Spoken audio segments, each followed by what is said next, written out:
siguro. Ang sakit. Wala yung nakatabang na mo, ultimo pagkaon wala. Ultimo damit wala. Nagsiray na lamig rin asami. Ang worst scenario mo is wala joy help. Amo nakita. Sa water lang jud unta.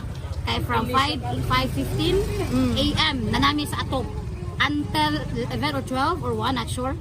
Pero wala jud, wa jud rescue sa isa lang nga mga boat wala. Sin water until now wala, food wala. Wala jud. Where is mga officials, barangay officials, mayors, wala. Congressman, gobernador, wala. Wa jud hinabang sa gamay. Mostly wa jud rescue. Nakoy mensahe ninyo ba mga politiko? Noon sa day mo, unsay problema ninyo? Ngano lagi inig-eleksyon, halos balay-balay manggid mo. Magsige mo chikan sa nang mga tao, bisan pag wala mo kaila. Grabe ninyong smile. Grabe pasalig ninyo.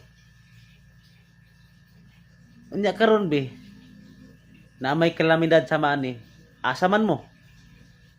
Ayaw ko igna, nanago mo. Unsa day mo?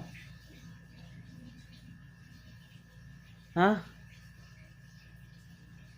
Among tax walay return. Ang mga tao nang inanglan ninyo, dili ninyo tabangan. Man, paabot mo hinabang nasyonal. Kamo mga local government, no? Pag initiative mo, kadagko ninyo sweldo.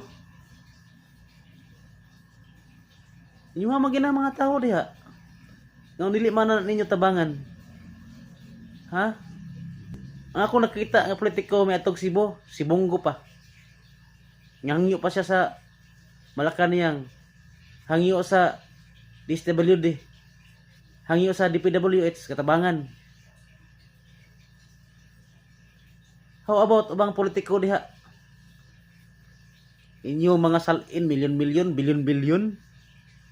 Di mo katipakan na masigamay lang ipakao ng mga pobre.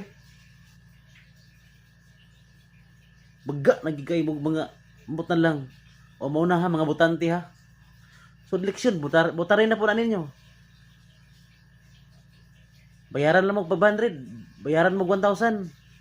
Lipay na kayo mo. Una-unaan ninyo. Kana eskalibo. Wala ra na sa buhis ninyo.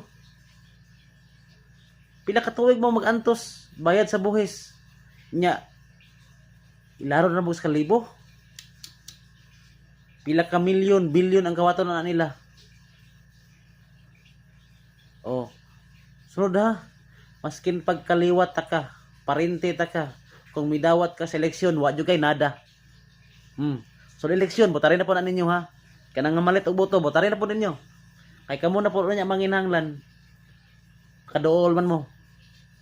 Tagaan man mo. Mga project overpriced, substandard, purigaba.